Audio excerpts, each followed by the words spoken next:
साहिब बंदगी भाइयों और बहनों, स्वागत है आपका कबीर आश्रम सूरत यूट्यूब चैनल पर।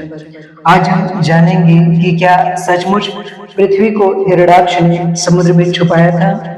क्या है इस कहानी का रहस्य, आइए जानते हैं। विष्णु पुराण में वर्णित भगवान विष्णु के 10 अवतार में तीसरे हैं भगवान वराह। इस अवतार में इन्होंने हिरण्यकश्यप के छोटे भाई हिरण्याक्ष का वध कर पृथ्वी का उद्धार किया था। इस अवतार में जो सबसे भ्रामक बात जनमानस में फैली है वो ये है कि हिरण्याक्ष ने पृथ्वी को समुद्र में छिपा दिया था।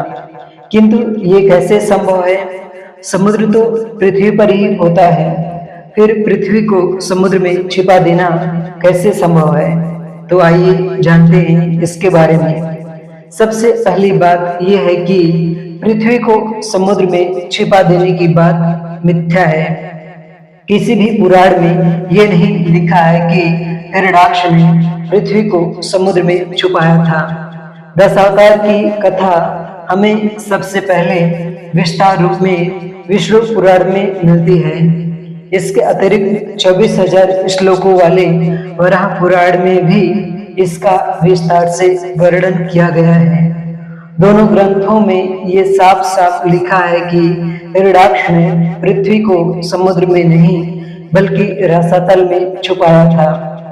पुराणों में 14 लोगों का वर्णन है, जिनमें से 7 पृथ्वी से ऊपर और 7 पृथ्वी से नीचे की ओर बताए गए हैं।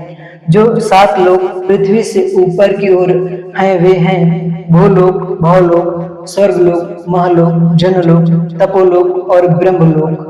उसी प्रकार पृथ्वी के नीचे जो 7 लोक हैं वे हैं अतल, वितल, सतल, रसातल, तलातल, महातल और पताल। ये 14 लोक पृथ्वी से अलग माने जाते हैं। इन्हीं में से एक लोक रसातल में हिरण्याक्ष ने पृथ्वी को छुपाया था।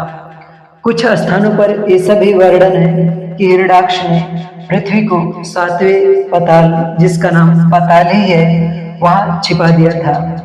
किंतु अधिकतर स्थानों पर रसातल का नाम ही वर्णित है। ऐसा माना जाता है कि रसातल में बड़ी नामक दैत्यों का वास है, जिन्हें निवात, कवच, कालिके एवं हिरण्यपुरवासी के नाम से भी जाना जाता है। ये सभी देवताओं के घोर शत्रु माने जाते हैं। हिरण्याक्ष ने इसी कारण पृथ्वी को रसातल में छिपाया था, ताकि देवता वहां जाकर उसकी रक्षा न कर सके। पृथ्वी को रसातल में छिपा देने के बाद हिरण्याक्ष सागर में जाकर जल के देवता वरुण को युद्ध के लिए ललकारा। वरुण देवता जल से बाहर आते हैं और कहते हैं, मैं तुम्हारा सामना नहीं कर सकता हूँ, तुम्हारा सामना केवल नारायण ही कर सकते हैं।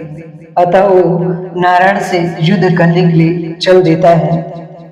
तब उसे देवर्षि नारद से पता चलता है कि भगवान नारायण इस समय वराह के रूप में पृथ्वी का उद्धार करने रसातल गए हैं। तब हिरण्याक्ष रसातल पहुंचता है और भगवान वराह को युद्ध के लिए ललकारता है।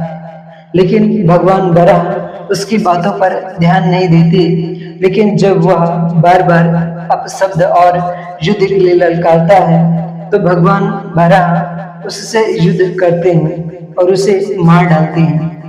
पृथ्वी से अलग ना कोई लोक है, ना स्वर्ग लोक है जहाँ देवता निवास करते हैं, और ना कोई रसातल है जहाँ हिरण्याक्ष ने पृथ्वी को छुपाया था। इस कहानी का सार यह है कि हिरण्याक्ष नाम का दैत्य पृथ्वी पर इतना अत्याचार किया कि मानो पृथ्वी रसातल को चली गई हो, नरकमय बन गई हो, और फिर लोगों के उद्धार के लिए, लोगों के कल्याण के लिए वराह नाम के महापुरुष ने हिरण्याक्ष को मारकर मानो पृथ्वी को रसातल से निकालकर बचाया हो।